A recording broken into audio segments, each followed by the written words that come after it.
반갑습니다. 예, 점심 맛있게, 감사합니다. 점심 맛있게 드셨습니까? 예, 감사합니다. 오전에 계신 분들 중에 안 계신 분들 계신데, 이 자리에 오신 분들, 하나님 찾으시는 예배자 한 분 한 분이라고 믿습니다.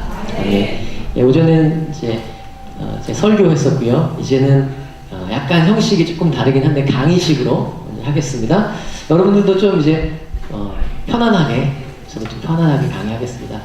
성도님들 편안하게 강의 들으시고, 또 강의는 지적으로도 들으시고 또 마음도 뜨겁게 하시면서 또 우리 의지까지도 결단하는 시간이 될 거라고 믿습니다. 예, 요한복음 4장 23절을 펴보겠는데요. 들어오실 때 강의 하나씩 다 받으셨을 줄로 압니다. 받으시고요. 대부분의 말씀은 그 안에 있는데요. 지금은 한번 말씀을 찾아보겠습니다. 요한복음 4장 23절입니다.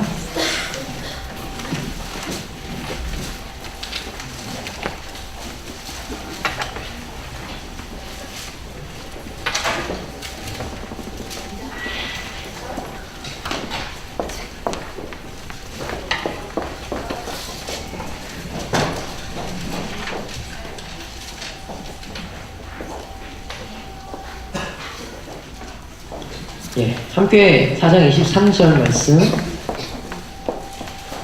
4장 23절 말씀 함께 읽어보도록 하겠습니다. 예, 같이 찾으셨으면 한 목소리로 읽겠습니다. 시작!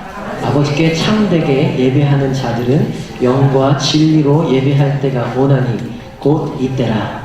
아버지께서는 자기에게 이렇게 예배하는 자들을 찾으십니다. 아멘. 예, 23절입니다. 여러분, 하나님께서 이 시간에도 이 땅을 바라보시고 감찰하시면서 한 사람을 찾고 계십니다. 우리가 물건을 잊어버렸을 때나 아이를 잃어버렸을 때 미친 듯이 막 찾는 부모의 모습들 한번 상상해 보십시오. 그런 것처럼 하나님은 지금도 이 땅을 바라보시면서 무엇인가 열심히 찾고 계세요. 근데 그것이 무엇이냐면 우리가 읽었던 것처럼 예배하는 한 사람을 찾고 계신다고 말씀하고 있습니다. 우리가 찬양에도 불렀고요. 아침에 찬양할 때도 이 찬양 불렀습니다. 주님이 찾으시는 그 한 사람, 그 예배자. 내가 그 사람 되기 간절히 주께 기도하네. 이 찬양 아침에 불렀습니다. 여러분 기억하십니까? 하나님께서는 지금 간절하게 누군가를 찾고 계십니다. 이 땅에 누가 나를 예배하고 있느냐? 단 한 사람이라도 진정으로 나를 예배하는 사람이 있다면 내가 찾기 원한다. 오늘도 하나님이 가슴벅찬 교회를 바라보시면서 수많은 사람들이 주일날 모여서 예배하지만 누가 정말 나를 예배하는 자냐? 누가 정말 마음으로 나를 예배하느냐라고 하나님 찾고 계신다라고 믿습니다. 여기 계신 모든 분들이 그 한 사람 되시기를 축복합니다. 제가 너무너무 존경하는 목사님 중에 이제 한 분이 계신데요. 미국 분이신데요. A.W. 토저라는 목사님이 계세요. 유명한 책도 많이 쓰시고 설교가이신데 이분이 쓴 책 중에 한 권에 이런 이야기가 있습니다. 하나님을 예배하는 기쁨을 알지 못하는 한 절대로 하나님을 위해서 일할 생각을 하지 말아야 한다. 이런 말씀이 있습니다. 다시 한번 말씀드리겠습니다. 하나님을 예배하는 기쁨이 무엇인지 알지 못하는 한 절대로 하나님을 위해서 일하지 말아야 한다. 이런 유명한 말씀을 하신 적이 있습니다. 여러분, 하나님은 물론 교회에서 열심히 섬기고 봉사할 일꾼들을 찾으시지만 하나님이 정말 그 전에 찾으시는 것은 바로 예배자인 것을 기억하시기 바랍니다. 일꾼보다 하나님이 정말 찾으시는 그 한 사람은 예배자입니다.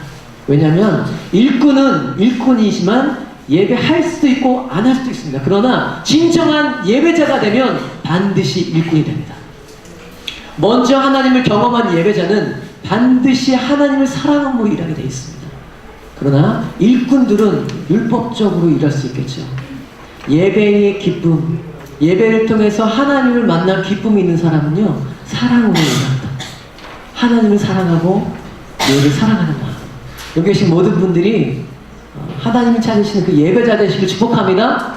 그래서 즐거움과 기쁨으로 교회 생활하시고 즐거움과 기쁨으로 교회를 섬기시는 분들 되시기를 축복합니다. 첫 번째로 오늘 우리가 예배란 무엇일까를 살펴보는 시간을 함께 갖겠습니다. 예배란 무엇일까? 받으신 강의안을 보시면요, 있습니다. 1번, 예배란 무엇일까?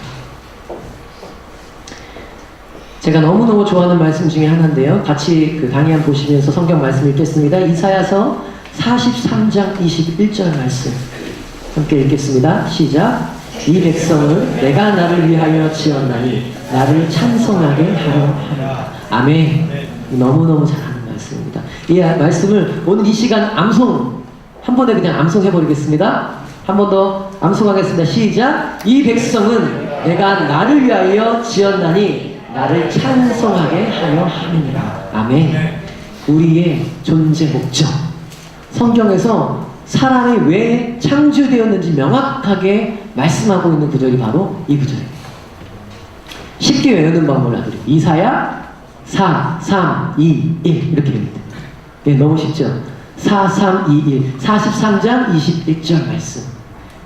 이사야 43장 21절에 나의 창조 목적, 나의 존재 목적이 기록되어 있는 것입니다. 여러분, 예배는요, 하나님이 우리를 만드신 목적입니다. 하나님이 사람을 만들 때 명확하게 나를 찬송하게 내가 너희를 만들었다라고 말씀하고 계세요.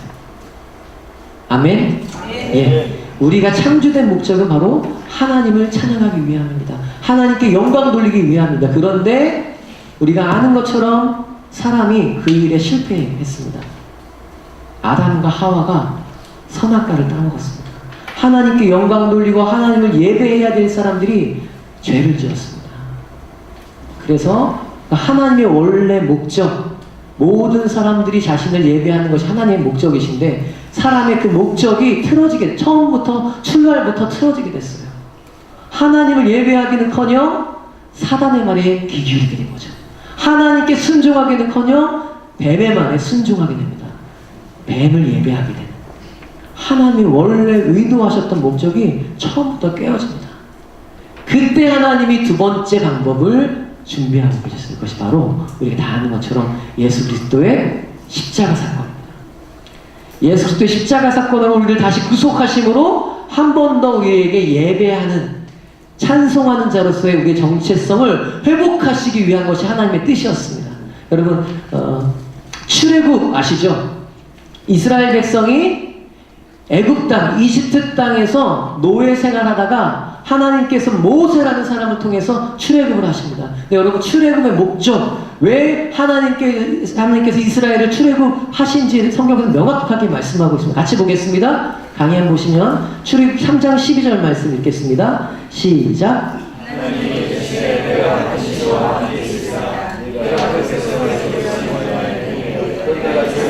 하나님을 섬기리니 이것이 내가 너를 보낸 증거니라. 아멘. 가로 열고 하나님을 예배하게 될 때, 세번역 성경에 이렇게 나와 있는데요. 원어로 이 섬긴다는 표현이 예배한다는 표현이 나왔습니다.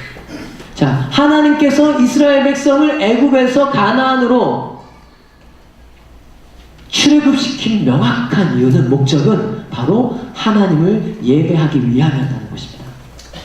단순히 이스라엘 백성이 불쌍해서 종살이하는, 노릇하는 것이 너무너무 고달프고 힘들어서 그들의 금일을 하신 때문에 그들이 인도하신 것도 맞는 사실인데, 더 중요하고 명확한 목적은요, 하나님이 출애굽을 하신 이유는 이스라엘 백성이 하나님을 원래 목적대로 예배하게 하기 위함이었습니다. 이스라엘 백성이 그 땅에서 노예로 살면서 그 땅에 있는 사람들과 어우러지면서 우상을 섬기게 됐습니다.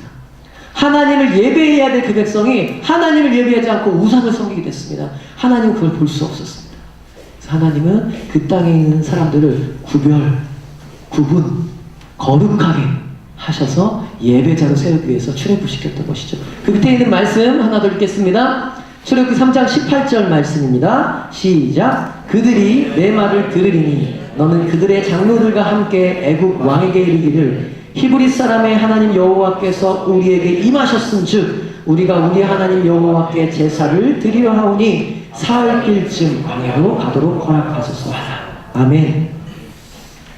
바로에게 이렇게 말하라고 하나님 말씀하시는 장면이죠. 바로에게 우리가 우리의 하나님을 제사하러 예배하러 가야 한다라고 말하라고. 이건 변명이 아니었고요, 이것이 사실이었습니다. 바로 하나님을 예배하기 위해서 출애굽한 것입니다. 아멘. 예. 그러면서 우리가 잘 10가지 재앙이 나오죠. 바로가 한 가지 할 때마다 마음을 푸는 것처럼 하다가 다시 하나님께서 강박하게 하시고, 그래서 10가지 다 채우고 이스라엘 백성을 내어보냅니다. 근데 여러분, 중요한 사실은 이 10가지 재앙에 나오는 하나하나의 그 재앙들은요, 우상, 그 당시 바로 이집트, 애굽이 섬겼던 우상들의 신의 이름이에요. 한번 1번부터 10번까지 다. 그래서 하나님께서 그 재앙을 내리신 것들은 이 우상들은 진짜 신이 아니다라는 것을 하나님 보여주신 거예요. 오직 나만이 진짜 신이다라는 것을 하나님이 10가지 재앙을 통해서 보여주셨습니다. 이스라엘 백성들이 하나님이 참신이시구나 인정하게 된 것이죠. 그리고서 출애굽을 하게 된 것입니다. 여러분, 출애굽이라는 것은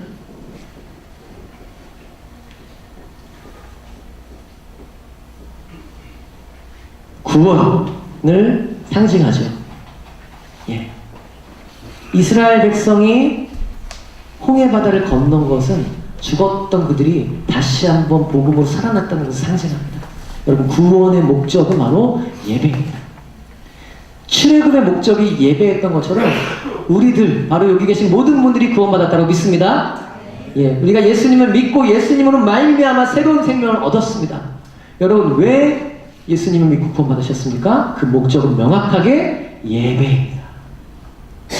창조의 목적도 예배요. 재창조라고 말하는 구원. 하나님 만드신 우리의 형상이 어그러졌습니다. 죄로 인해서. 다시 한번 하나님이 그 형상을 회복시키시는 것이 구원인데, 재창조라고 말씀드릴 수 있는데요. 재창조와 구원의 목적이 바로 예배입니다.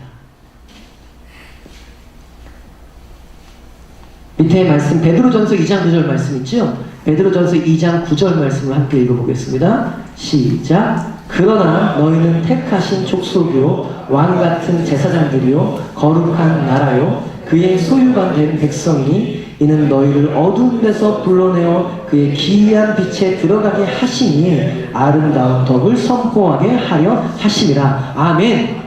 하나님이 우리를 왕같은 제사장 삼으셨고, 택하신 족속 삼으셨고, 거룩한 나라 하셨고, 소유된 백성 삼으셨습니다. 그것이 바로 구원받았다는 것이죠. 그 이유는 우리를 구원하신 그 하나님을 선전하기 위함이다.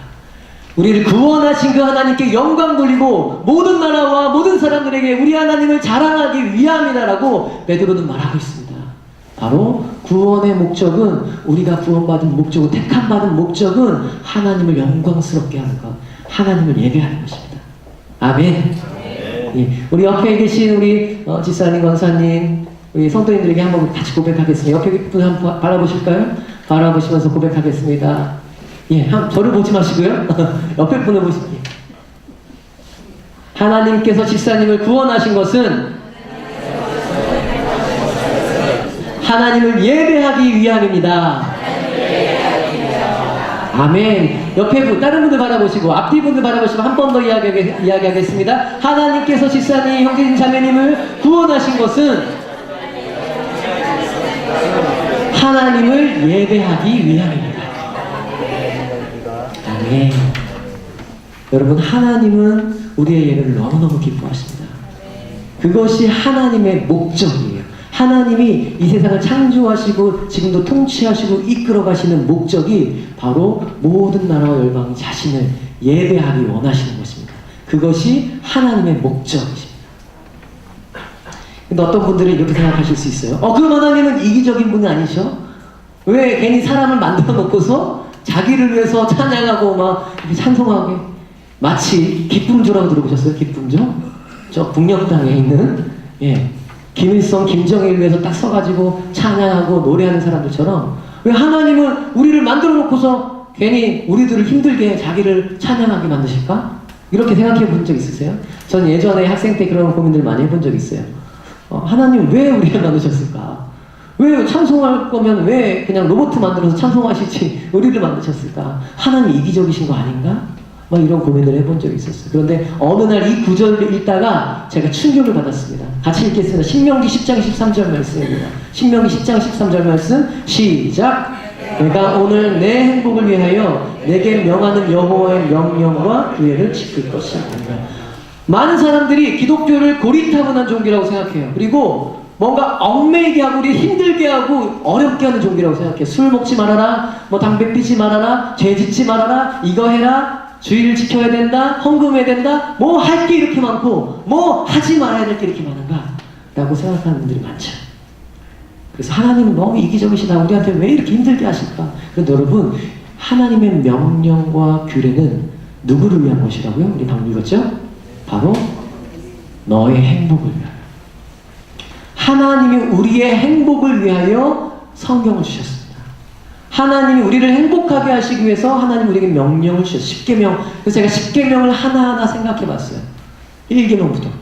하나하나 생각해 봤을 때 이걸 지키면 가장 행복한 사람이 누굴까 생각했더니 바로 누구죠? 살인하지 말라고 했는데 살인 안 하면, 우리가 살인 안 하면 우리가 행복하고 대신 우리가 살인하면 우리가 불행해지는 거죠. 마찬가지입니다. 가는, 도적질하는 거. 하나님이 우리에게 명령하신 부분들은 우리를 사랑하셨기 때문에 우리에게 명령하셨구나 라는 걸 제가 깨달았습니다. 여러분, 하나님 우리를 사랑하십니다.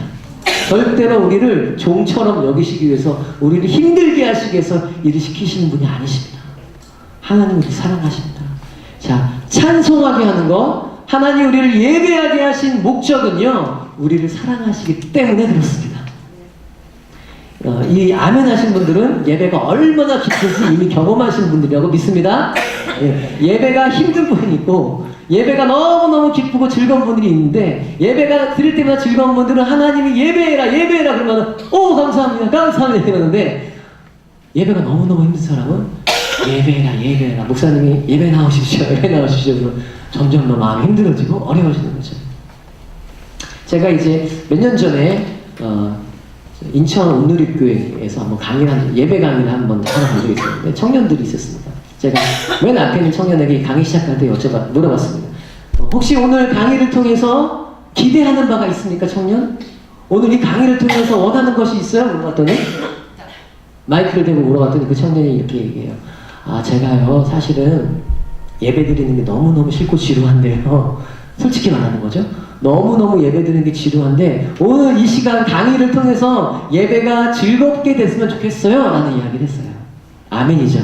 네.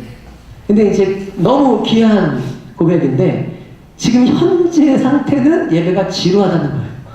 지금 현재는 예배가 너무너무 싫다는 거예요. 근데 그 이야기를 듣는데 제 마음이 너무너무 아프더라고요. 하나님 마음은 어떠실까? 예배가 지루하다면, 예배가 고리타분하고 너무 힘들고 빨리 끝났으면 좋은 거라면 하나님은 어떠실까? 제가 그 청년을 보면서 이렇게 얘기했어요. 청년, 너무너무 안타까운 사실이 하나 있어요. 청년이 만약 오늘 끝나고 집에 가다가 죽게 되면, 그럴 리 없겠지. 하늘나라 갈 거죠? 아멘. 근데 하늘나라 가면 청년이 가장 지루해하는 일을 평생 해야 돼요. 여러분, 이게 웃으시지만 웃을 일이 아니에요. 말씀 같이 볼까요? 계시록 4장 10절에서 11절 말씀 읽겠습니다. 계시록 4장 10절에서 11절 말씀 시작. 24장로들이 보좌에 앉으신 이 앞에 엎드려 세세토록 살아계신 이에게 경배하고 자기의 관을 보좌 앞에 드리며 이르되, 우리 주 하나님이여, 영광과 존귀와 권능을 받으시는 것이 합당하오니 주께서 만물을 지으신지라. 만물이 주의 뜻대로 있었고 또 지으심을 받았나이다 하더라. 아멘. 여러분, 계시록 4장, 7장, 9장 계시록 계속해서 예배에 대해서 나와요. 계시록의 핵심 주제는 여러 가지가 있겠지만 그 중에 하나는 예배입니다. 하늘나라에서 어떤 일을 하고 있는지 우리에게 미리 보여주는 책이 바로 계시록이에요.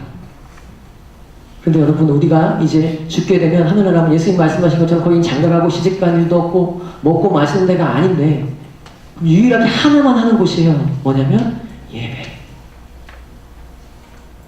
밤낮 없이 알파요 오메가 되신 그분, 시간이 없는 그분 앞에 영원토록 우리도 함께 예배 드리는 곳이 바로 하늘나라입니다. 하나님 나라입니다. 그런데 우리가 하나님 나라 가는 게 기쁘고 기대가 되고 즐거워야 되지 않겠습니까? 근데 그 청년한테 보니까 너무 안타까운 거예요. 청년, 예배 말고 또 지루하고 하기 싫은 게 뭐예요? 학생들은 대부분 공감하는 거죠. 공부. 공부가 너무너무 하기 싫어요. 학교 다닐 때. 그렇죠? 근데 만약에 친구가 천국 가서 밤새도록 끝이 없이 수학 공부, 영어 공부 한다면 좋겠습니까? 너무너무 싫다는 거예요. 예. 여러분, 예배가 기쁨이 되시기를 축복합니다. 하나님이 우리를 구원받게 하시고 하나님 나라 가기 전까지 우리를 살게 하십니다. 분명한 우리의 존재의 목적이 있어요. 구원받고 바로 죽지 않고 우리의 사명이 있습니다.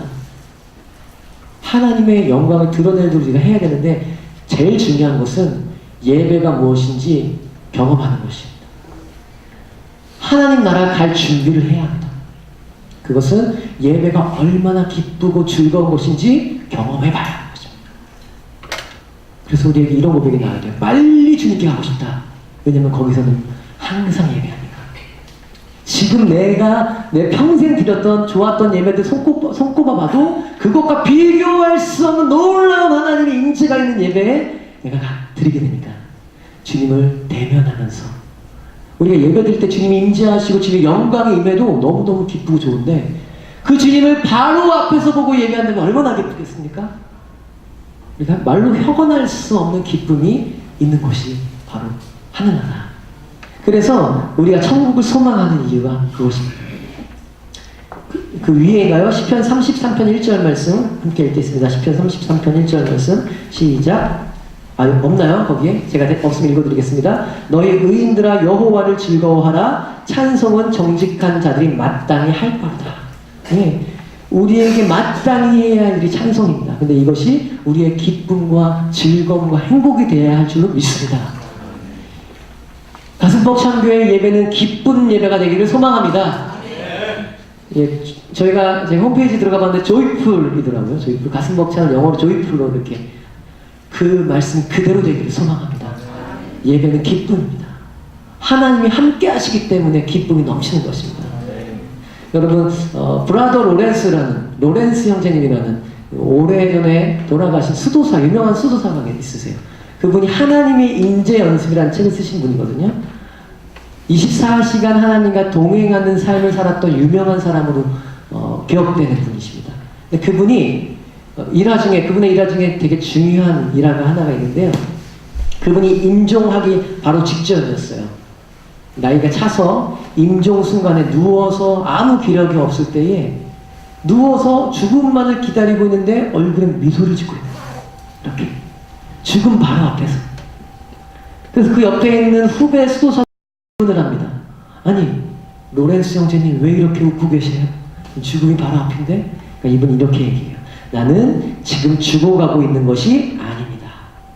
나는 지난 40년 동안 해왔던 일, 앞으로 영원토록 행할 것이라고 기대하는 일을 행하고 있습니다. 그래서 옆에서 그게 무엇인데요? 라고 묻자 그것은 하나님을 예배하는 것입니다. 나는 이제 영원토록 하나님을 예배하러 가는 중입니다. 라고 이야기했어요. 임종이요. 어떤 사람에게는 두려운 일이고 어떤 사람에게는 닥치고 싶지 않은 무서운 일인데 바로 이 로렌스라는 사람에게는 빨리 왔으면 좋겠다. 왜냐하면 하나님을 예배하러 가는 문이기 때문에 라고 얘기했습니다. 여러분, 예배자들에게는 죽음 또한 두렵지 않습니다. 죽음 또한 하나님을 예배하는 통로가 되는 것일 뿐입니다. 모두 여기 계신 모든 분들이 예배를 회복하시길 바랍니다. 예배가 얼마나 즐거운 건지, 하나님이 예배를 통해서 우리를 만나시기를 얼마나 원하시는지, 우리에게 얼마나 큰 기쁨을 주기 원하시는지 참된 예배의 회복이 가슴벅찬 교회에 있기를 소망합니다. 아멘. 예, 예배란 첫 번째로 살펴본 것처럼 삶의 목적입니다.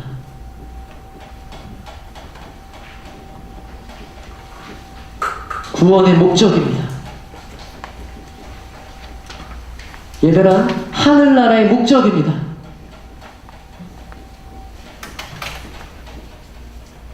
예배는 우리의 목적인 것을 꼭 기억하시기 바랍니다. 네. 두 번째로 예배란 무엇일까? 한 번 더 살펴보고 싶은데요. 하나님과 우리의 관계가 시작되는 것은 항상 하나님이 먼저 시작하십니다. 아멘.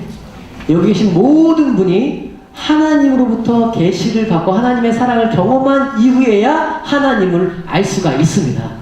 그 누구도 하나님이 자신을 드러내시지 않는데 하나님을 알 수가 없습니다. 먼저 하나님은 사람에게, 인간들에게 자신을 보여주십니다. 그 이유는 예배 받으시기 위하여서. 유명한 이런 문구가 있어요. 하나님은 영광 받으시기 위해 영광을 계시하신다라는 말이 있습니다. 하나님은 영광 받으시기 위해 자신의 영광을 사람들에게 계시하신다 말하고 있습니다. 계시라는 말은요, 쉽게 말하면 하나님이 자신을 드러내시는 거죠. 절대로 누구도 하나님을 스스로 알 수 없는데 하나님이 자신을 우리들에게 나타내 주시는 거예요. 난 이런 사람이다, 나 이런 분이다, 난 이런 신이다 라는 것들을 하나님이 사람에게 보여주시는 걸 계시라고 합니다. 그것은 하나님의 어떤 행하심을 통해서 우리가 알 수 있어요. 하나님이 어떤 일을 행하신 것을 통해서 하나님이 이런 분이시구나 라는 걸 우리가 깨닫습니다. 아멘. 하나님은 신실하신 분이시구나 라는 걸 깨닫습니다. 하나님은 사랑이 많으신 분이시구나, 하나님은 성실하신, 하나님은 거룩하신, 하나님은 이러이러하신 분이시구나 라는 것을 깨닫는 것은 하나님이 계시하실 때는 가능한 거죠. 하나님은 이스라엘 백성을 선택하시고 그들에게 계속해서 나는 어떠한 하나님인지 알려주셔요. 그래서 이스라엘 백성들이 하나하나 깨닫기 시작합니다. 하나님은 이런 분이시구나, 하나님은 이런 분이시구나 깨닫게 되면 자연스럽게 그 하나님을 예배하게 되는 것입니다. 그것이 바로 계시와 응답이라고 할 수 있습니다. 먼저 하나님이 자신을 우리에게 알려주시면, 하나님을 경험하면, 하나님을 체험하면 반드시 사람은 하나님께 응답을 드립니다. 그것이 바로 예배라는 것입니다. 예배는 먼저 하나님이 자신을 우리에게 보여주시고 그 하나님을 우리가 다시 하는 찬양하고 높이는 것, 그것이 바로 예배입니다. 에스겔서에 보면요, 이런 표현이 많이 나옵니다. 이러이러하면 이러이러해서 이러이러하면 너희가 내가 여호와인 줄 아리라. 계속 나와요. 너희가 그렇게 됐을 때 내가 여호와인 줄 아리라. 하나님은요, 우리가 하나님을 알기를 바라세요. 하나님은요, 우리가 하나님이 어떠한 분이신지 경험하기를 바라세요. 그래야만 우리가 예배하기 때문에 그렇습니다. 그래서 하나님은 끊임없이 이스라엘 백성들에게 기적을 베푸시기도 하고 때로는 그들이 죄 가운데 있을 때 치기도 하십니다. 그렇게 해서라도 하나님을 알기를 바라시는 거예요. 나만이 유일한 신이다라는 것을 하나님이 알려주시는 거예요. 그 사람들이 그걸 깨달을 때에만 하나님을 예배할 수 있기 때문에 그렇습니다. 두 가지로 나타납니다. 하나님이 행하신 일. 출애굽 이후에 이스라엘 백성 미리암을 통해서 또 이스라엘 백성들이 하나님을 찬양하는 노래들을 막 하는데요. 하나님이 우리를 구원하셨다, 행하셨다, 하나님이 죄 가운데 있는 나를 구원하셨다, 하나님이 애굽의 종되었던 우리를 자유케 하셨다, 하나님이 이렇게 하셨다 저렇게 하셨다, 하나님이 하신 일들이 있어요. 여러분, 오늘도 우리에게 하나님이 행하시는 일들이 많이 있죠. 네, 오늘 아침에도 하나님이 나의 눈을 뜨게 하셨다. 오늘도 예배드리러 나올 수 있도록 나의 안전과 건강을 지켜주셨다. 내가 이 자리에 앉아있을 수 있도록 하셨다. 모든 것이 하나님의 행하신 일인데, 하나님이 행하신 일을 가지고 우리는 하나님을 예배하는 것입니다. 감사와 찬양. 또 하나는 성품입니다. 하나님의 성품. 하나님이 행하신 일들 생각해 보니, 곰곰이 돌아보니 하나님은 전능하신 분이시구나 라는 걸 깨닫습니다. 모든 걸 다 하실 수 있구나. 하나님은 전지하신 분이시구나. 하나님은 거룩하신 분이시구나. 하나님의 성품들을 우리가 깨닫게 되는 것입니다. 그래서 이것을 가지고 또 예배하는 것이죠. 하나님은 거룩하십니다. 전능하신 하나님을 찬양합니다. 전지하신 하나님을 찬양합니다라고 우리가 하나님의 성품을 가지고도 하나님을 찬양하는 것입니다. 바로 행하신 일과 성품은요, 바로 하나님이 계시하실 때에만 우리가 알 수 있는 것입니다. 그리고 그것에 합당한 응답을 주님께 드리는 것이죠. 아멘. 여러분, 시편 86편 12절 말씀 있습니다. 강의 안에 시편 86편 12절 말씀 있습니다.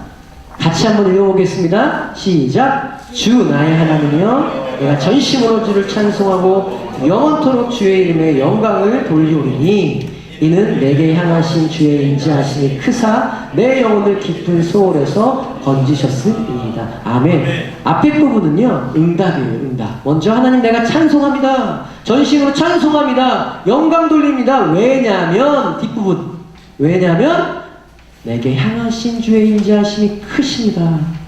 내 영혼을 깊은 소홀에서 건지셨습니다. 그것이 바로 계시인 거죠. 하나님이 내게 이렇게 행하셨습니다. 그래서 내가 찬양하지 않을 수가 없습니다. 라고 하는 것입니다. 여러분, 시편의 많은 시들은요, 대부분 이런 형식으로 되어 있어요. 하나님이 나에게 행하신 일, 하나님이 우리에게 행하신 일들이 너무 놀랍기 때문에 우리가 하나님을 찬양합니다. 라는 것입니다. 나중에 시편 103편 제가 밑에 써놨는데요. 다 넣진 않았습니다. 길기 때문에. 시편 103편을 나중에 보시면 내 속에 있는 것들아 다 여호와를 찬양하라, 송축할지어다 라고 명령합니다. 근데 그 이유가 뭐냐면요, 3절 4절 쭉 나오는데요, 그가 나의 죄를 용서하셨다, 내 생명을 구원하셨다, 인자와 긍휼로 나의 소원을 만족해 하시는 분이시다, 이런 이유들을 쫙 나열하고 있습니다. 계시가 우리 삶에 있을 때에 우리는 그 응답으로 하나님을 예배할 수 있는 것입니다. 아멘. 그렇다면 계시가 많아야겠죠. 그것은 다른 말로 표현하면 하나님을 많이 경험해야겠습니다. 하나님을 아는 만큼 예배할 수 있다라는 유명한 말이 있습니다. 하나님을 아는 만큼 우리는 예배할 수 있습니다. 그만큼. 하나님을 이만큼 알면요, 하나님께 감사를 이만큼밖에 못해요. 하나님의 성품을 이만큼 알면요, 하나님의 성품을 이만큼밖에 찬양 못합니다. 그런데 하나님의 인도하심과 하나님을 경험하는 만큼이 이만큼이면요, 우리는 그만큼 찬양하는 것입니다. 하나님을 경험하면 경험하고 하나님을 알면 알수록 우리는 더 넓게, 더 깊게 하나님을 찬양할 수 있습니다. 그래서 우리는 하나님을 아는 것이 중요합니다. 여러분, 하나님을 아십니까? 예, 하나님을 많이 알아가시기를 축복합니다. 하나님이 가장 많이 계시된 것은 바로 성경입니다. 그래서 우리가 성경을 열심히 봐야 하는 것입니다. 우리가 매일 성경을 읽어야 하고 매일 성경 말씀을 묵상하고 공부하고 알아야 되는 이유는 그것을 통해 하나님을 알 수 있기 때문에 그렇습니다. 성경을 많이 보고 정기적으로 보는 사람들은 예배가 깊어질 것입니다. 더 많은 하나님을 예배하게 될 것입니다. 네. 예를 들어 보겠습니다. 하나님의 전능하심을 삶을 통해서, 말씀을 통해서 경험한 사람들은요, 전능하심이 들어가 있는 찬양 가사를 부를 때 일반 사람이랑 다릅니다. 전능하신 나의 주 하나님은 뭐 이런 찬양이 있습니다. 그 찬양을 부를 때 딱 생각이 나는 거예요. 하나님이 나에게 전능하심으로 베푸셨던 은혜들이 막 생각나는 거예요. 감격하지 않을 수가 없죠. 내가 더 열심히 찬양할 수밖에 없어. 그런데 아직 하나님의 전능하심을 삶을 사면서 경험해보지 못한 사람은 그냥 입으로는 노래 부를 수 있어요. 전능하신 나. 그러나 그게 우리 마음 깊은 곳에서 우러나오는 고백이 될 수가 없습니다. 마찬가지로 거룩하심. 거룩 전능하신 주여, 거룩하다. 거룩함에 대한 찬양이 많습니다. 근데 거룩하심, 하나님의 거룩하심이 무엇인지 말씀을 통해서나 경험을 통해서 깨닫지 못한 사람은요, 그냥 이 거룩은 입으로만 하는 거룩일 뿐입니다. 근데 그 하나님의 거룩하심 앞에 서봤던 사람들, 하나님의 임재하심 앞에서 거룩하심을 경험해봤던 사람은요, 거룩함을 찬양할 때 온전한 경배를 드릴 수 있게 되는 것이죠. 그래서 우리는 하나님을 경험해야 합니다. 하나님을 알아야 합니다. 하나님을 아는 만큼 예배할 수 있습니다. 예, 하나님을 아시기를 힘쓰기를 축복합니다. 옆에 분에게 축복하겠습니다. 하나님을 아는 것을 힘씁시다. 아멘. 예. 근데 재밌는 사실은요, 놀라운 사실은요, 하나님을 많이 알면 예배가 깊어지고 풍성해진다고 제가 말씀드렸는데요. 예배가 풍성해지고 깊어지면요, 이상한 건, 재밌는 건 하나님을 또 더 많이 알게 돼요. 하나님을 또 이만큼 많이 알게 되면요, 또 예배는 또 이만큼 커져요. 또 이만큼 커진 예배를 통해서는요, 또 하나님을 더 많이 알게 돼요. 왜냐하면 우리는 예배를 통해서도 하나님을 경험하기 때문에 그렇습니다. 찬양하는 가운데, 말씀을 듣는 가운데. 그래서 계속 눈덩이처럼 불어나는 거예요. 하나님을 아는 사람은 더 예배하게 되고, 더 예배하는 사람들은 더 하나님을 알게 되고, 아멘. 예, 여러분, 하나님을 아는 만큼 예배하고 하나님을 예배하는 만큼 하나님을 알게 되는 것입니다. 그래서 여기 계신 모든 분들은 하나님을 알아가시면서 더 깊이 하나님을 예배하시는 모든 성도님들 되시기를 축복합니다. 예, 예배는 계시와 응답입니다. 그것은 하나님이 영광 받으시기 위해 그 영광을 우리에게 계시하시기를 즐거워하시기 때문입니다.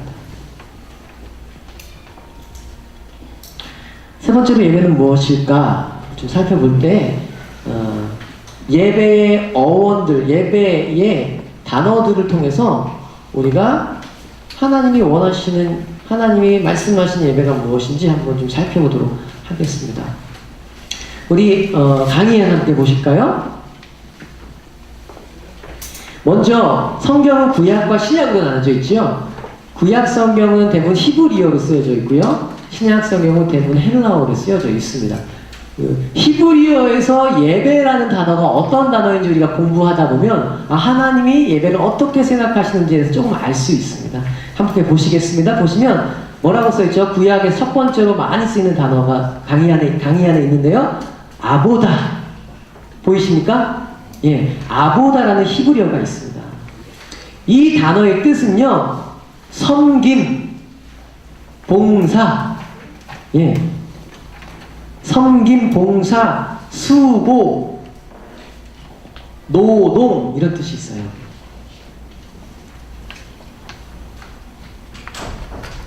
다시 말해서 하나님을 위해서 섬기고, 하나님을 위해서 봉사하고, 하나님을 위해서 노동하고 하는 모든 것을 예배라고 성경에서 말하고 있습니다. 예, 넓은 의미로서 이야기하고 있는 것이에요. 하나님을 향해 하는 모든 섬김들은 다 예배다 라고 성경에서는, 아까도 저희가 읽었지만 섬기니라고 쓰이기도 하지만 그것을 예배하다라고 말할 수 있거든요.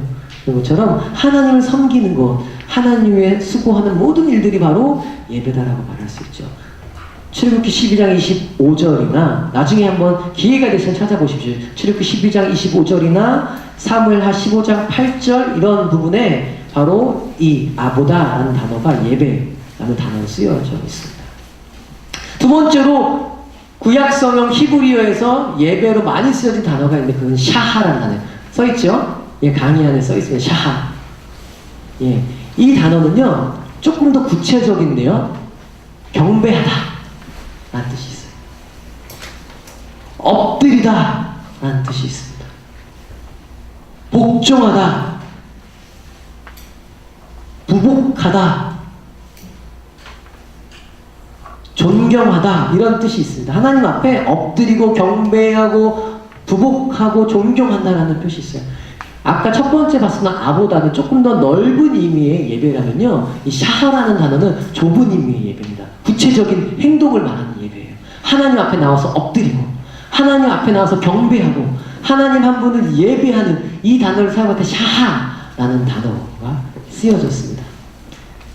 우리가 잘 아는 출애굽기 32장에 보시면 금송아지를 만들지 않습니까? 금송아지를 숭배하고 경배한다 이런 말 쓸 때도 바로 이 샤하라는 단어가 쓰입니다.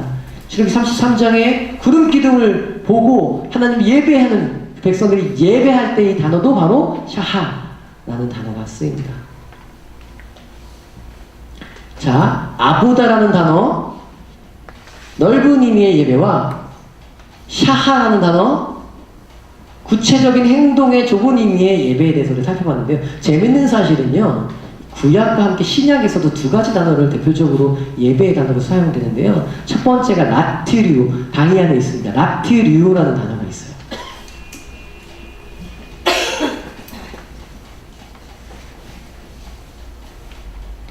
이 단어도요, 봉사하다, 섬기다, 이런 뜻이 있습니다. 고용된 하인이나 노예가 봉사하고 섬길 때 이런 단어를 썼습니다. 봉사하다, 섬기다. 그래서 이 말에서 노동자, 종업원, 그리고 우리가 잘 알고 있는 집사라는 말도 이 단어에서 유래가 됐어요. 섬기는 것, 봉사하는 것, 이런 단어를 쓰이고, 명사형은 라트레이아라는 단어로 쓰이는데, 라트레이아는 바로 예배, 봉사, 뭐 이런 뜻으로 쓰인 단어죠. 로마서 12장 1절 2절 말씀에 그러므로 형제들은 내가 하나님의 모든 자비하심으로 너희를 권하노니 너희 몸을 하나님이 기뻐하시는 거룩한 산제물로 드리라. 이는 너희가 드릴 영적 예배니라. 할 때 예배가 바로 라트레이아라는 단어가 쓰입니다. 자, 아보다라는 단어가 아까 폭넓은 의미의 하나님을 향한 섬김이라고 했는데, 봉사, 거의 비슷한 뜻의 단어가 바로 이 라트리오라는 단어예요. 신약에서는. 두 번째로 신약에서 많이 또 쓰이는 예배 단어는 프로스쿠네오라는 단어입니다. 프로스쿠네오. 예, 이렇게 조금 어려우실 수 있는데 금방 지나갑니다. 이건 재밌고 쉬운 이야기는 후반부에 또 나누고, 지금은 공부하는 분위기로. 자, 프로스쿠네오라는 단어가 있어요. 이 단어는요, 두 가지 단어가 합쳐졌는데요. 프로스라는 단어와 키네오라는 단어가 합쳐졌어요. 헬라어 단어인데 뭐뭐를 향하여라는 전치사거든요. 이 프로스는 뭐뭐를 향하여 입맞추다, 키스하다라는 뜻이 있어요. 구체적으로 이 말은 누구누구에게 경배하다, 입맞추다,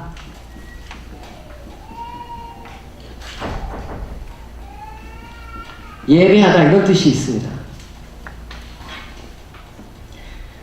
자, 실판을 보십시오. 실판을 보시면 구약의 두 단어와 신약의 두 단어, 히브리어와 헬라어 단어 두 단어가 있는데, 위의 것들은요 비슷해요. 둘 다 넓은 의미의 예배를 담고 있어요. 하나님을 향해 섬기는 모든 행위들, 섬기는 수고들을 예배라고 표현했고요. 두 번째 밑에 있는 단어들은 또 좁은 의미의 예배들을 이야기하고 있습니다. 하나님을 향해 구체적으로 하는 행위들, 엎드리거나 경배하거나 절하거나, 이런 단어들을 또 예배하다라는 용어로 많이 쓰이고 있습니다.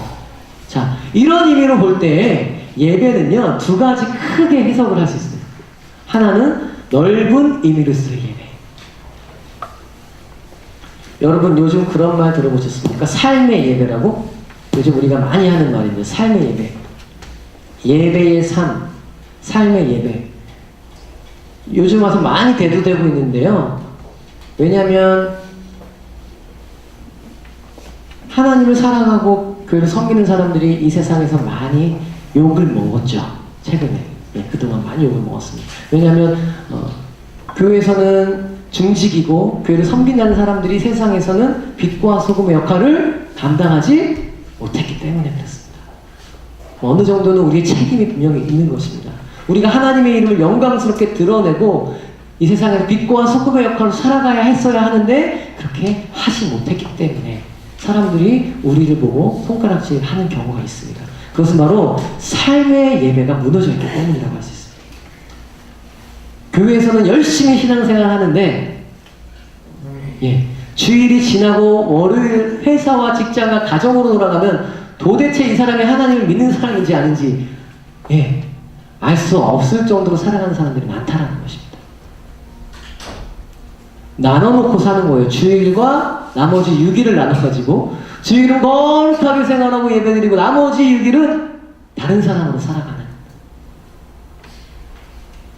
그러나 우리가 살펴봤지만 예배는요 좁은 의미의 주일에 드린 예배도 있지만 넓은 의미의 예배, 하나님을 향해 하는 모든 일이 예배라는 것입니다. 우리의 삶의 전반이 다 예배가 되어야 한다는 것입니다. 그것이 하나님이 우리에게 원하는 뜻이죠. 아까도 우리가 로마서 12장 1절 말씀 읽었는데 하나님이 예배를 받으시는데 우리의 몸 전체를 받기 원하신다는 것입니다. 우리의 생활 전체를 주님이 예배로 받으시기 원하신다는 것입니다.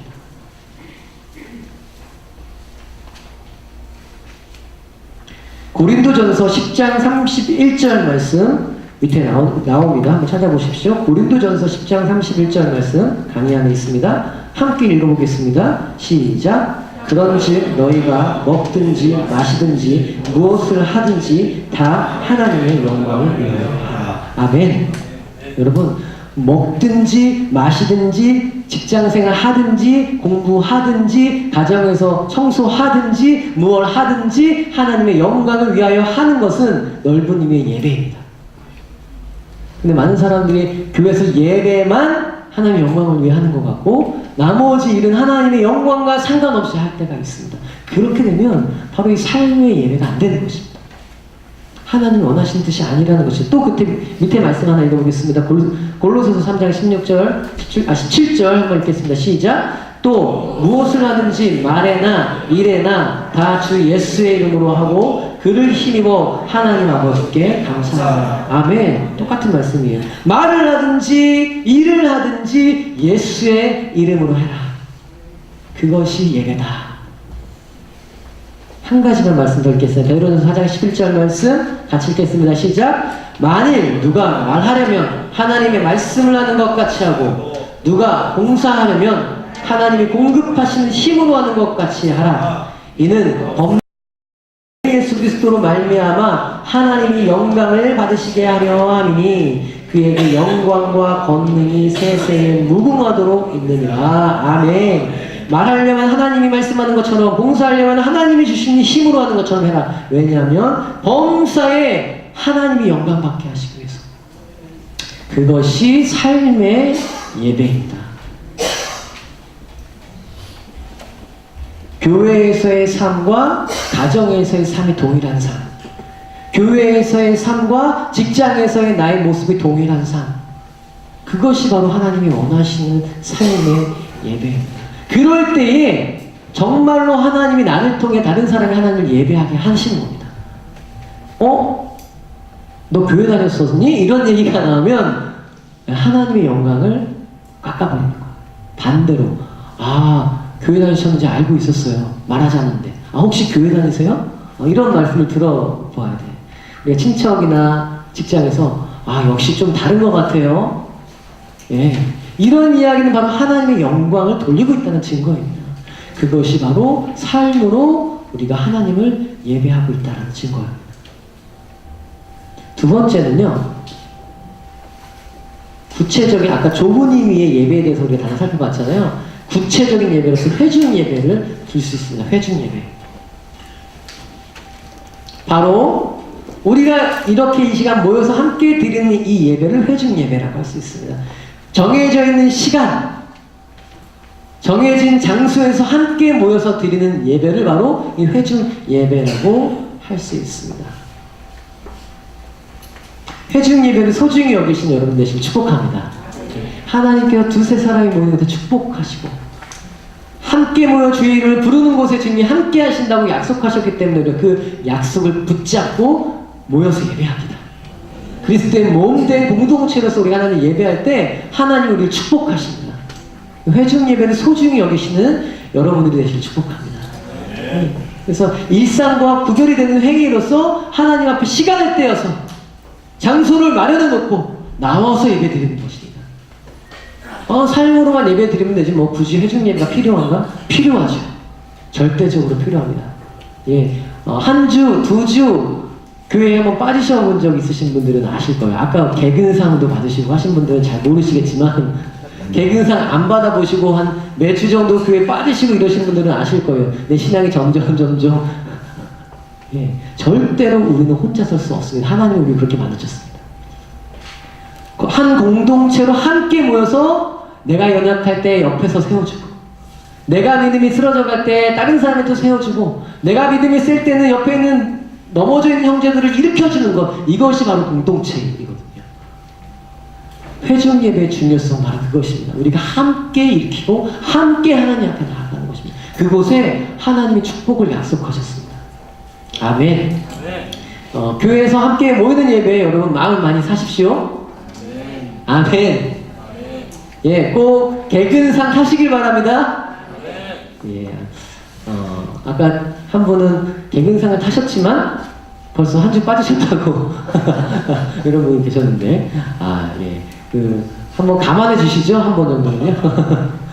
그래서 많은 분들이 공동체 예배를 소중히 여기셔서 이곳에서 역사하시는 하나님을 경험하게 되시길 축복합니다. 세 번째로 말씀드리고 싶은 개인 예배입니다.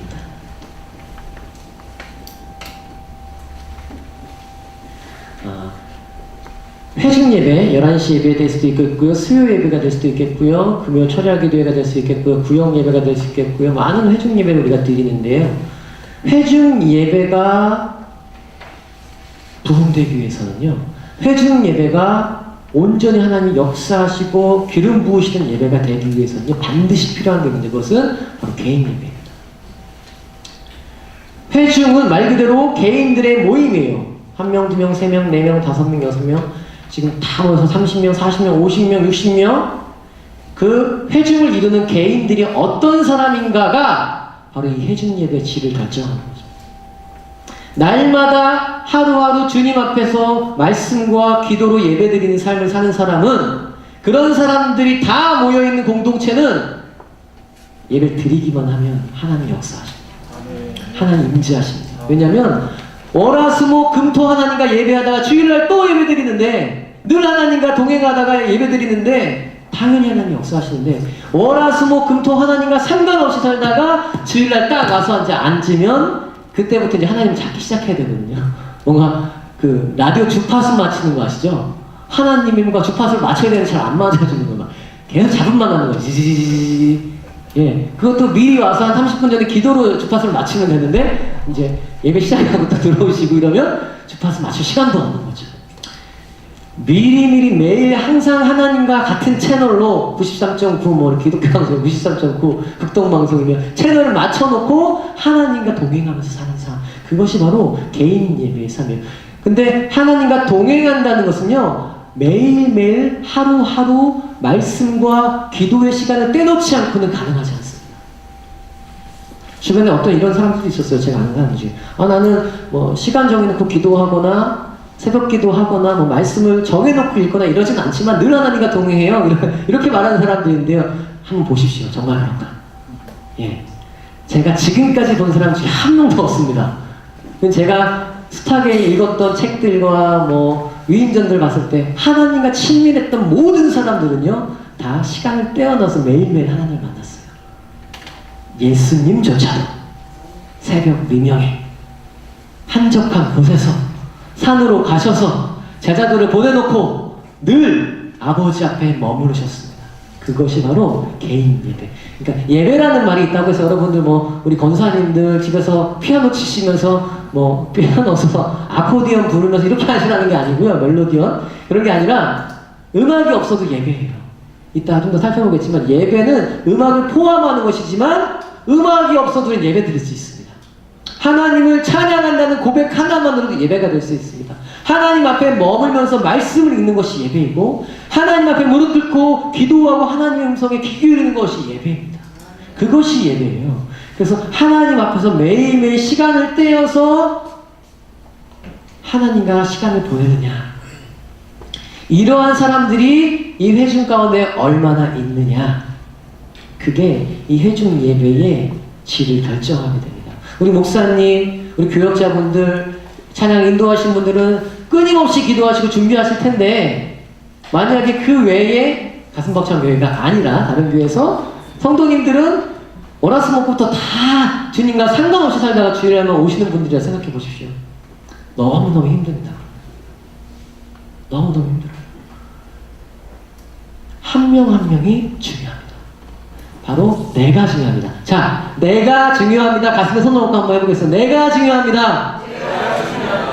내가 우리 교회 예배를 결정짓습니다.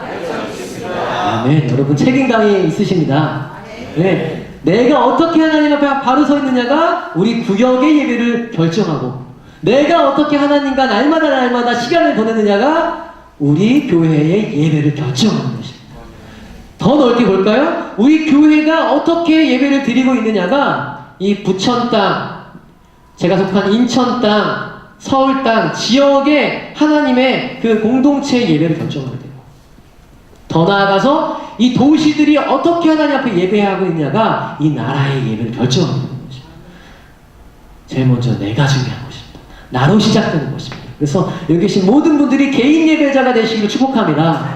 예, 뭐 순서나 그런 건 상관이 없어요. 여러분에 맞게끔 말씀을 읽으시고 묵상도 하시고 또 필요하신 분은 뭐 큐티즘 묵상집을 사용하실 수도 있고 아니면 그냥 성경을 깊이 읽으실 수도 있고 기도하는 방식도 다를 수 있죠. 어떤 사람 침묵 기도로 오래 기도하실 수도 있고 어떤 사람 방언 기도도 하실 수 있고 다 성향에 따라 특징에 따라 다르지만 중요한 건 우리가 하나님 앞에 날마다 시간을 떼서 머물러야 한다는 것입니다. 제일 좋은 것은 새벽인 것 같습니다. 새벽. 예, 의지를 들어서 함께 여러분 새벽 예배 나오신다면 그 가장 좋을 것 같습니다. 새벽 예배 때 충분히 예배가 끝난 이후에 하나님 앞에 머무시면서 기도하시고 말씀을 보시고 또 새벽에 안 되시는 분들은요 밤에라도 꼭 시간을 떼셔서 하나님 앞에 나가십시오. 우리의 개인 예배가 반드시 회복되면 회중 예배에 넘치는 예배가 있을 줄 믿습니다. 그럼요 11시 예배가 달라집니다. 11시 예배에 나온 그런 사람들이 다 뭉쳐서 11시 예배 드리면요 처음부터 끝까지 하나님의 은혜가 넘치고 하나님이 기뻐하시고 연락하시는 예배가 될 줄 믿습니다. 예, 우리가 바로 키입니다. 내가 바로 핵심입니다. 회중 예배와 개인 예배 이 두 가지가 맞물려서 회복이 될 때에 그때 바로 이 삶의 예배가 열매로 드러날 것입니다. 예, 개인 예배의 삶을 살고 그 개인 예배 드리는 회중들이 있는 교회의 예배가 뜨거운 교회들은요 삶이 증거되기 시작할 거예요. 선교와 구제의 삶, 세상의 빛과 소금의 역할을 하는 삶.